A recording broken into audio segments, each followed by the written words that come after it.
All right. Hello, everyone, and welcome back to the Grit podcast. I'm Brian Charlesworth. I'm the founder of Sisu and your host of the show.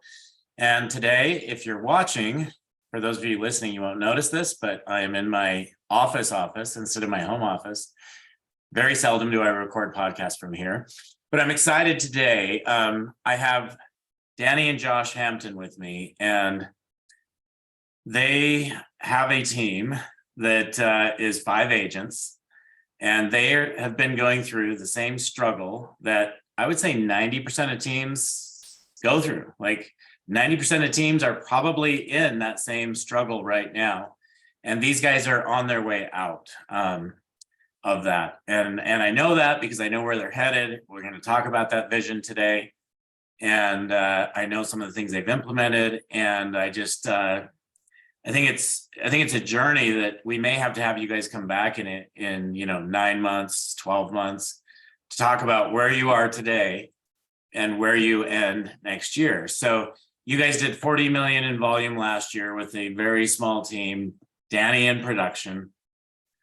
Yes. Josh, you joined the business 5 years ago. You got out of corporate America, decided to jump in, join the business. And I guess maybe we could start, Dani, by telling us why you got into real estate, how you got into real estate. I know you were on a team for 4 years, someone else's team. So tell us a little bit about that journey to kick things off today.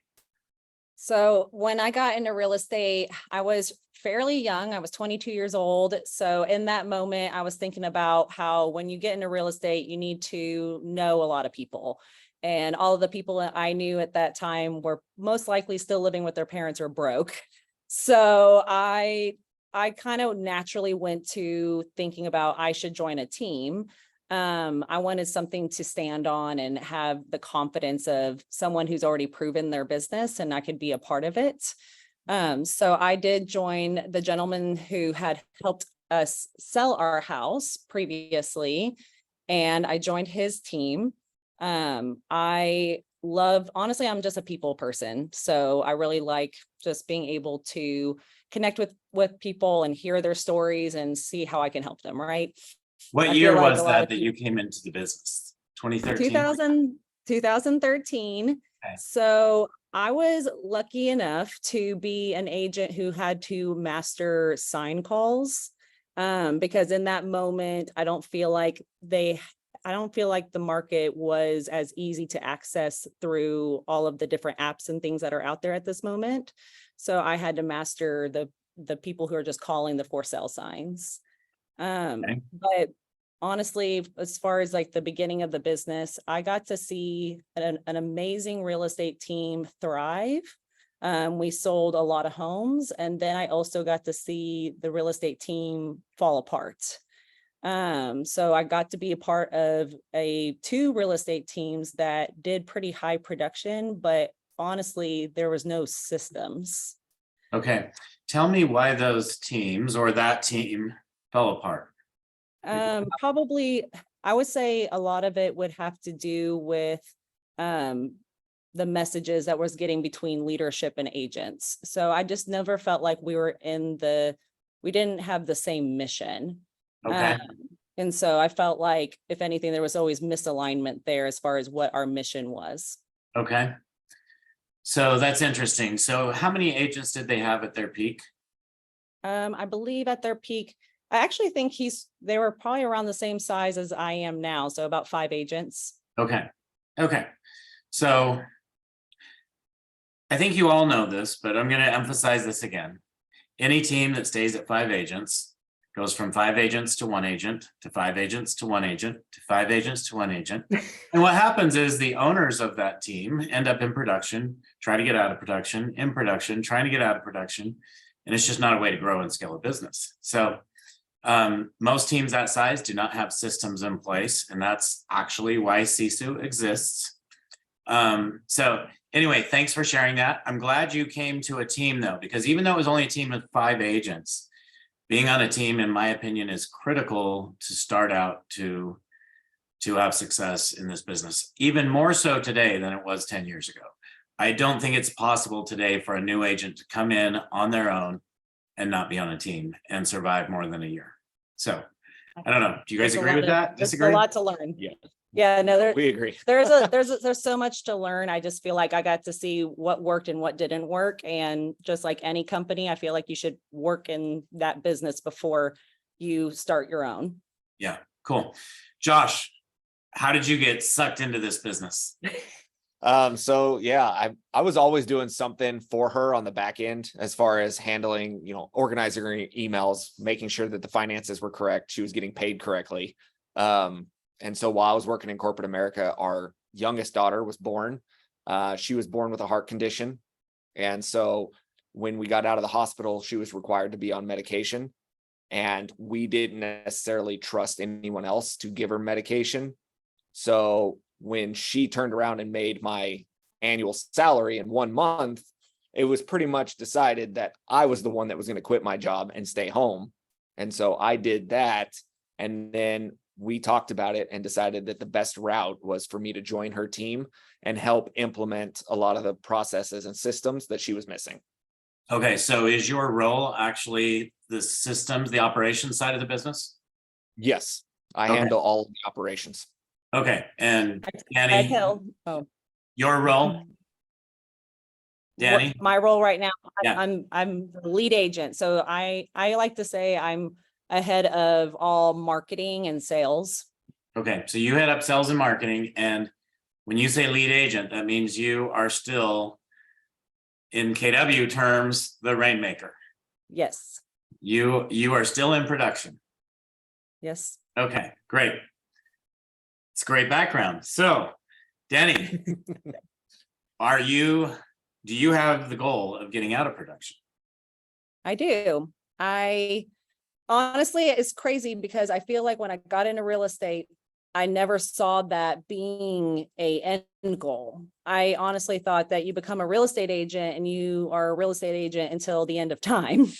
And I believe it took me going to a few events and workshops and just listening to different podcasts and just honestly seeing that there are agents out there who have built a business that they didn't have to be the main producers of or even have to produce at all. So when I saw that, I felt like our whole world shifted, and that was only about a year ago. Okay. Okay, good. So, right now you're at 60 million of volume already this year? We're on pace to do 60. You're on pace to do 60. Okay. And last year you were at 40. Yes. Where do you want to end the year this year?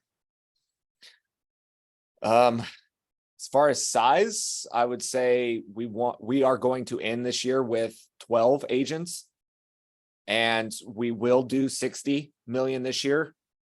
I think that's our goal, at least, to hit, if not more. That's our conservative goal. Yeah, we're pretty positive Okay. on that.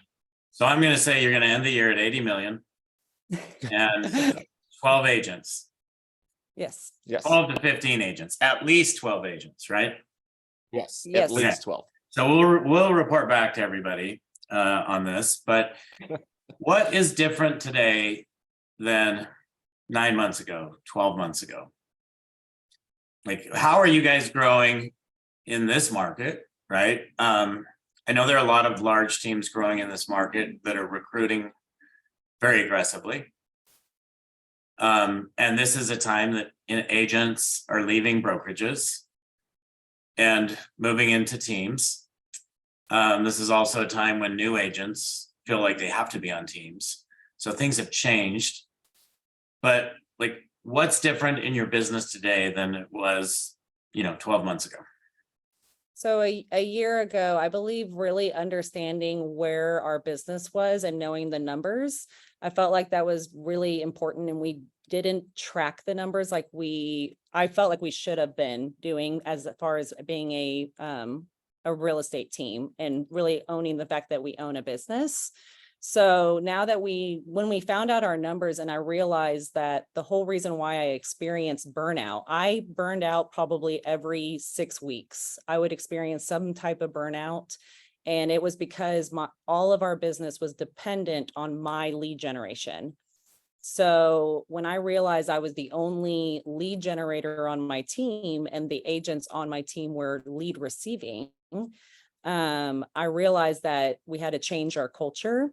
But the other thing too, with understanding how the market shifted, was a majority of our business was coming from my sphere and my own, basically my feet on the ground, right? So the people who know me or heard of me or see me on social media, that was all, again, part of my own personal lead generation. So there wasn't even leads for my agents on the team to call. So when I realized about a year ago that I wanted to have that goal of getting out of production, I was like, we have to have more leads. We have to have more sources, because it was all dependent on me. And how can I grow another agent if they were dependent on my personal sphere? Okay. So having come from other industries myself personally, I spent a year and a half helping Spring build her team. And then I started Sisu because I saw all the pain points in this industry. That being said, you guys, you say you knew your numbers. Like, what is it? What numbers is that? Like in business, I think outside of the real estate industry, people know their numbers. Inside of real estate, people did not know their numbers prior to some of the things available today. And I think we're probably the biggest impact on that. But tell me what happened. How did you guys become aware of this? So the biggest thing is that, yes, we knew our numbers like last year. What numbers? So here's the thing. We knew our numbers. We knew numbers like, hey, we know how many units we've done. We know how many sales. Okay. But that we didn't really treat it like a business. So last year when we had that shifted mindset and start acting like it's a business, and we had to become business owners instead of just working in our business, we knew that we needed to know more details about how many leads we were getting in, what kind of conversion ratios we were having, how many conversations were we having, how many appointments were we going on. It's like very important to know the nitty gritty, because you can't communicate that to anybody you're attracting if you don't know those numbers, to be able to say, we can confidently tell you what kind of business you can do based off these numbers that are proven in our business. Okay, cool. Does that trickle down, Dani? You're leading the sales team. Does that trickle down to the sales team? Do they all operate that way now, or how does that work? Yeah. Or do they just still wait for your leads? Exactly. So no, the culture and everything has changed, because I know the biggest thing for us is that you want to try to create some type of predictability for them, and knowing like, okay, if I do this action, then I'm going to be able to produce this type of result. So when people were lead receiving from me, well, they didn't care about what I did. They just wanted to get the leads. But if they wanted to be like, well, if I want to be like you, what do I need to do? Well, I never wrote down how many conversations I had or how many doors I knocked or whatever activities I did to be able to actually produce that lead. So now I felt like it's just took the guesswork out of it. Is just to be able to actually see on paper, okay, if I'm able to have this many conversations a day, now I have the ability to have this many clients and this many closings in my pipeline. Okay, so you say see on paper. How are you tracking them? Right. So obviously, us becoming Sisu clients last year was a game changer for us. And I think and kudos to you, because Josh is the world's pickiest when it comes to technology, because he comes from the IT world. And the fact that it gave something that was user friendly for the salesperson, right? Like, I'm a salesperson through and through. So, Don't give me a lot that I have to really work through. Just give me buttons. Don't give you a Salesforce. And then for him, just being able to have that data, to be able to pull those types of data, and just being able to understand where an agent needs training. Yeah. So Josh, with you running the ops, since you got Sisu, what's the biggest difference for you? I mean, realistically, the biggest difference for the operation side has been kind of the client experience, as well as the ability to shift and pivot on any decisions that we need to make financially. We use it to decide if we need to reinvest some of our funds into different marketing efforts, or if we need to, completely change our systems as far as how we handle listings or buyers. It has really kind of perfected our operations processes. So you're telling me you know which leads you're investing in and that are actually producing for you? Yeah, I do. Isn't that a concept?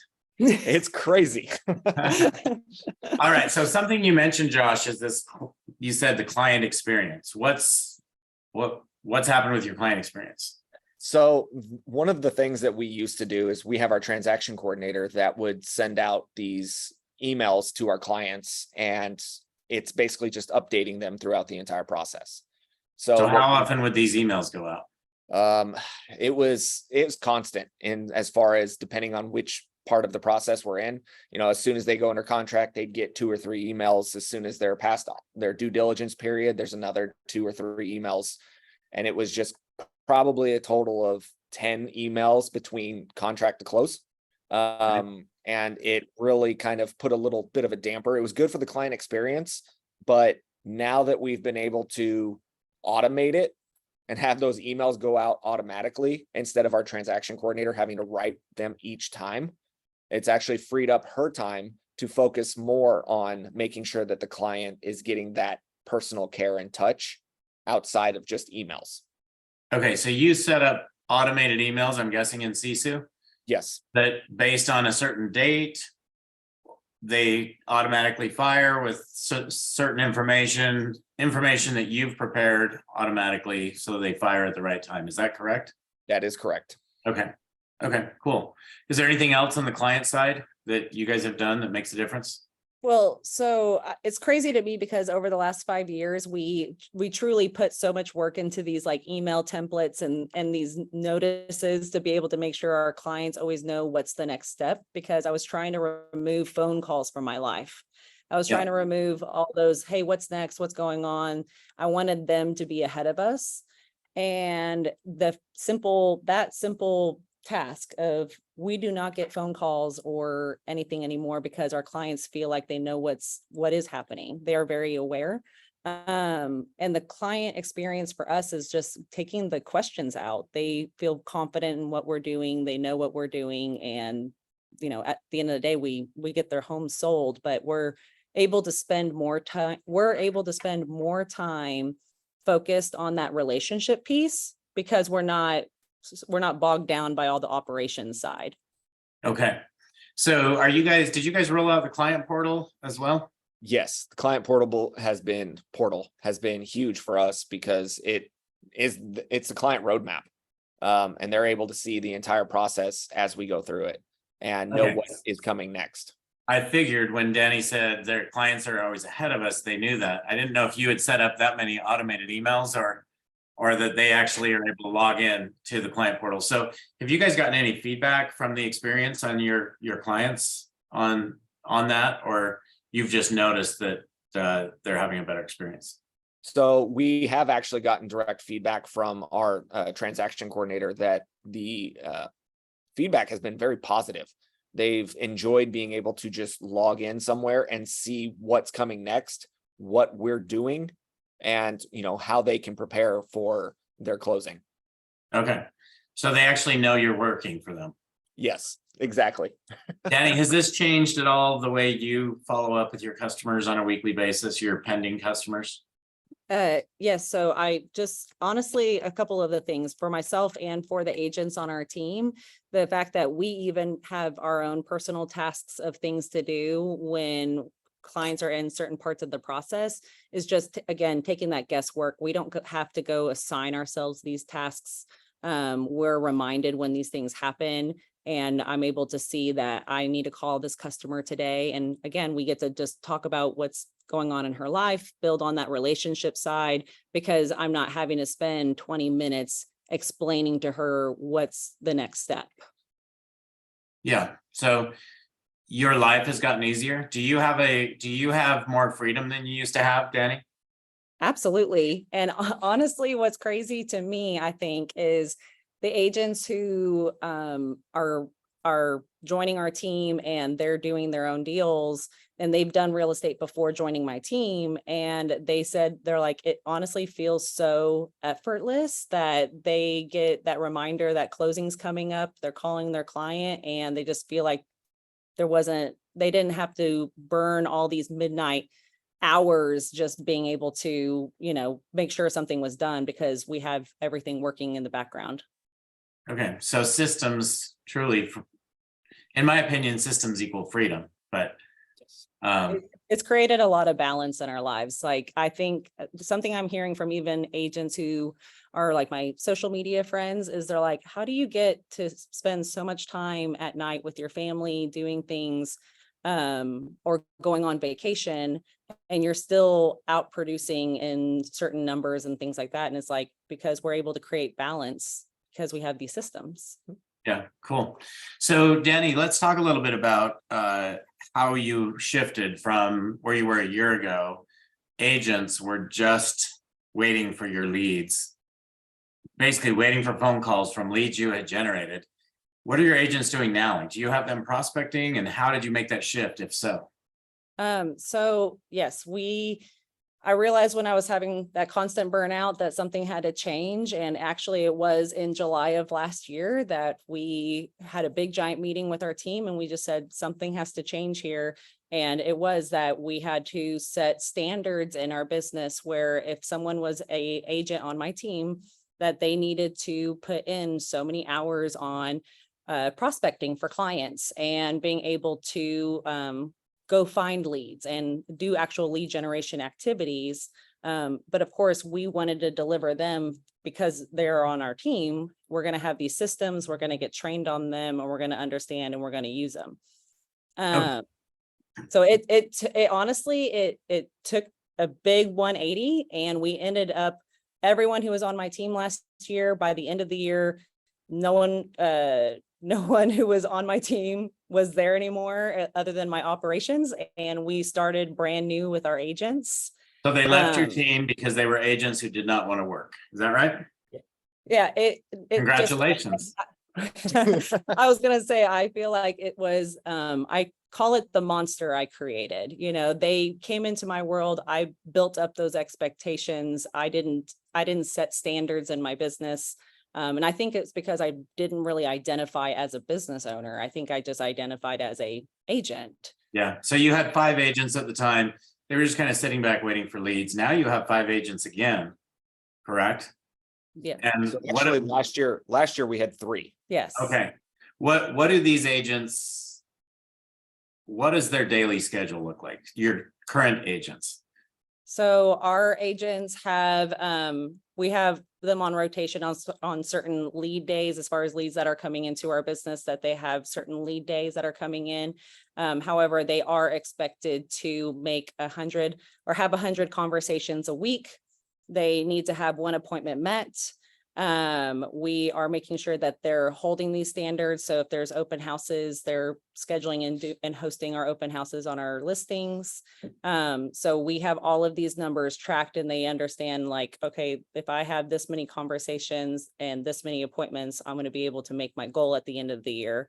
And we really spend time with our agents to do their goal setting so that they understand the compound effect of doing these daily activities that's going to help them reach that income goal that they're trying to reach. Okay, so it sounds like every single one of your agents has an income goal. They know what that goal is. You know what that goal is. They know what activities they need to do in order to hit that goal, from conversations to appointments to et cetera, which is where it starts. And you are fully aware of that as well, so you can help them reach their goals. Is that correct? Yes, it just, again, takes out that guesswork. What's not working for me? What is working for me? Where should we shift? If I know someone is having better conversations at open houses, well, then we're looking at making sure that they are able to host 2 or 3 open houses a week versus them spend more time on the phones. If they're able to convert, but if they're having a better conversion ratio at open houses. Okay. So we're able to really be specific about their activities. So you actually know where each agent thrives and what are the best lead sources for each agent. just because you have that knowledge where you didn't used to. Is that right? Yeah, exactly. I that's felt cool. like there were so many hours wasted just trying to guess. Yes. Okay. So you guys are moving to 12 to 15 agents this year, 60 to 80 million this year. Congratulations. I always love seeing our customers double their business. That's why I say 80, because you should be doubling your business every year. Yes. Yes. So what are your biggest challenges today? Like what's keeping you, what could keep you? It sounds like you're on pace to hit 60. What could keep you from obtaining that goal? Honestly, it's going to be anything that would keep us from obtaining that would be as far as anything in our leadership and not keeping those standards and expectations that we have set already. I don't think that there's anything right now that we are doing that is keeping us from those goals. We're constantly growing. There's nothing that is preventing us. And so right now, sky's the limit for us. I'll be quite honest. Right now too, for us is that we focused a lot on what we needed to do to help the agents get better at what they're doing, and they know what activities they need to be doing. And I'm over here like, I think operations got a little lost about what we do. Making sure that we're doing the right activities that's helping, pivot our business forward. So we've had to implement coaches into our life to really help us understand and create that blueprint for our business, because everything about our world has changed in the last year that there's a lot of reprogramming to do. So even us as leaders, we're having to do a little bit of reprogramming, because it's like we've created more time in our world. We can probably be shifting that in some way to be working on something else in our business. Yeah, awesome. So you guys have coaches, and you're focused on the right thing. So let's talk about recruiting for a minute. Who does the recruiting? I have a sales director on my team that is in charge of recruiting. I'm in charge of agent attraction, and she is the one who brings them in and strategizes and takes them through our interview process. Okay. And your goal is to recruit how many agents per month? We're 2 a month right now, right? That's not our goal. That's not our goal. No, Okay. it's 12 a quarter right now. 12 recruits a quarter. So that would mean between now and the end of the year, you're going to bring in, let's say 11.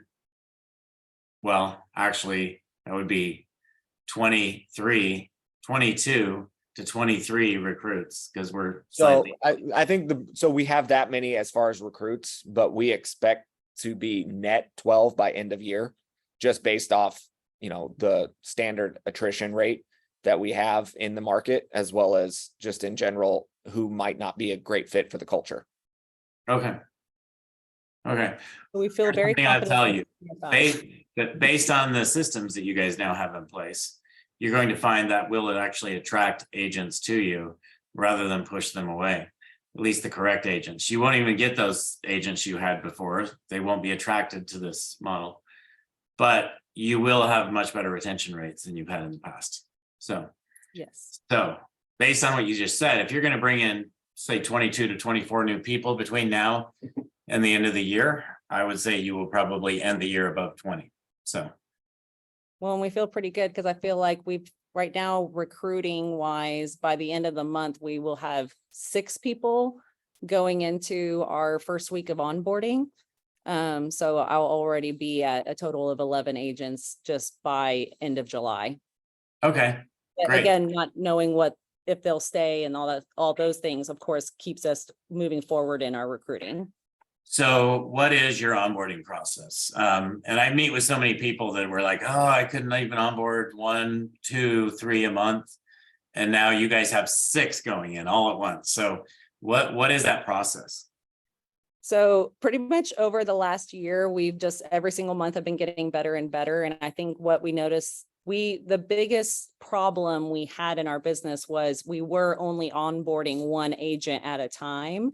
And we gave that agent probably a little too long with us for us to realize that our goals didn't match, that it didn't feel like a win-win relationship. So we've been able to recognize who's meant to stay in our world sooner. And we've also been able to recognize that we need to bring on more people at the same time. So that way we're more efficient with our training and our onboarding, and just making sure that we're setting those standards and helping them, be able to meet those standards quickly. Okay, so what happened? Like you guys you have 5 agents. But now, as of this month, you will have 11 agents. That's more than double. Yes. What shifted in your minds? What allowed this to happen? We realized after going to all of these events, all of these masterminds, all of, our coaches, that we've been painfully small. And so we've been experiencing a lot of the pains that comes with being a small team. As far as leads and conversions, and very concentrated on why aren't they doing this? Why aren't they doing the activities they need to convert leads or get leads, or why don't they want to do all these actions? The other thing that we realized is if we want to get Dani out of production, we have to replace her production. And we can't do that with a few agents. We need more agents that are going to be able to produce that. So it's been a mindset shift completely, and just a belief change from where we were previously. Well, welcome out of that world. So Dani, or Josh, I don't know who this would be, but on the onboarding of these agents, has it been harder, or do you expect it to be harder to onboard 6 agents than 1 this month?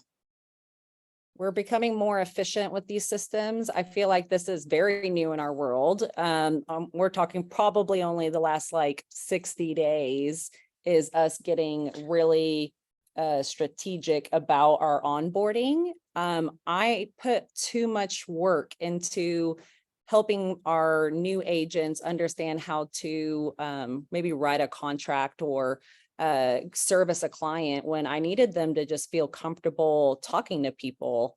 So I feel like we've shifted the way we're onboarding, because my goal is for agents to be able to close, to have something under contract, or to be able to close on their first transaction within the first 45 days of being on our team. So that's really what made us go back through and see how our onboarding process is, and making sure that we're putting all of the most important learning pieces in the front. Okay. So you have 6 agents onboarding this month. How many are onboarding next month?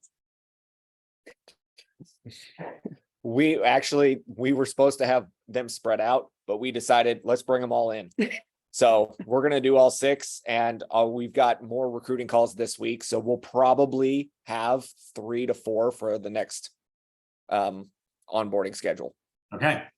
This is awesome, because if you guys will have at least 4 every month, 4 to 6, you're going to exceed your goal. Yes. Yep. And not just your goal, but all of your goals. Yes. So Exactly. That's the plan.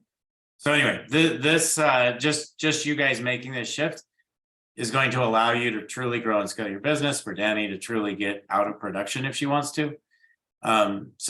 So anyway, congratulations on that. So moving into your personal life. So I know you guys have kids. Tell us about how many kids you have. We have 2 girls, 8 and 4 years old. We saw the trend, so we did quit after 2 girls. We decided to have 2 dogs too, because we're like, okay, if we're going to have 2 girls, we need to have 2 dogs. And we made sure that they're boys. Okay. So you have 4 kids. Yes. The boys are actually more work than the girls. I can tell you that. All of the babysitters say that. Yeah. Yeah, for sure. Okay. So what do you guys like to do in your spare time? Recently, we've been really having a lot of fun with vacationing with our kids. We're finally at that age now. I feel like that our kids are actually fun to go vacation with, and see new places. And we already noticed that they're beach kids. So I guess we're going to be planning more beach vacations in our future. Okay, fun. So where's your favorite place? Right now, we are really enjoying the panhandle of Florida. 38. Okay. So that's where you're gonna be spending more time, is in the Yes. panhandle. Okay, Yep. great. Well, what would you say has been the biggest source of learning for you guys? Like, just if you were to give advice to somebody, like what is the best thing somebody could do to elevate their business, take it to that next level? I'll say that the biggest thing, and I'll probably have the best one on this, is just investing in your education, as well as investing your time with who you spend time with. It's really, dedicating yourself to be around those people that can make you a better person, both personal and business, as well as, they have knowledge to spread. So it's being willing to network and communicate with those people that have been successful in the business that you want to be successful in. Yes. Yeah, So great. getting coaches into our life. And I think that was for both of us too, is that for a while, we thought I was the only one who needed to be coached because I'm the agent in production. And I felt like us being able to have coaches, not just on real estate sales, but to have coaches on leadership and coaches that help us in business, has really been the biggest shift for us. And I feel like I'm yelling at on the rooftops, telling everyone that they need a coach in their life. Cool. Awesome. Congratulations. Is there anything else you guys want to share before we wrap up today? No, I just feel like it's crazy to me. I've been expressing to everyone that it took me 5 years to really learn what I wanted out of a real estate team and how it could turn into a business and how I can obtain freedom. That being a real estate agent doesn't mean you're going to be opening doors for the rest of your life. So I feel like now I've been just trying to pay it forward with letting people know that being able to invest into getting a coach and being able to see how other real estate businesses are being ran and how it doesn't need to be fully dependent on the agent who started the business. Okay, awesome. Everyone, Josh and Dani Hampton, thank you for joining today. I just want you guys to all make note of this, because I know there's so many people listening that are in that world of how do I get out of production? That is probably the biggest hurdle that anyone in real estate who starts a team, you start a team and you think that's going to happen, and you end up working harder because you have to be profitable, because you're now paying salaries and doing other things. And now you guys have figured out the secret formula. You're onboarding 6 agents this month. You're onboarding 4 to 6 agents the next month, and the next month, and the next month. And so it's going to be fun to see, checking back in with you guys, in 9 to 12 months where you're at. So congratulations. Thanks for joining me on the show. And to all of you listeners, if you'll go out and give us a rating, that will help us get more great team owners and others to join the podcast. So thank you all, and we'll see you next week.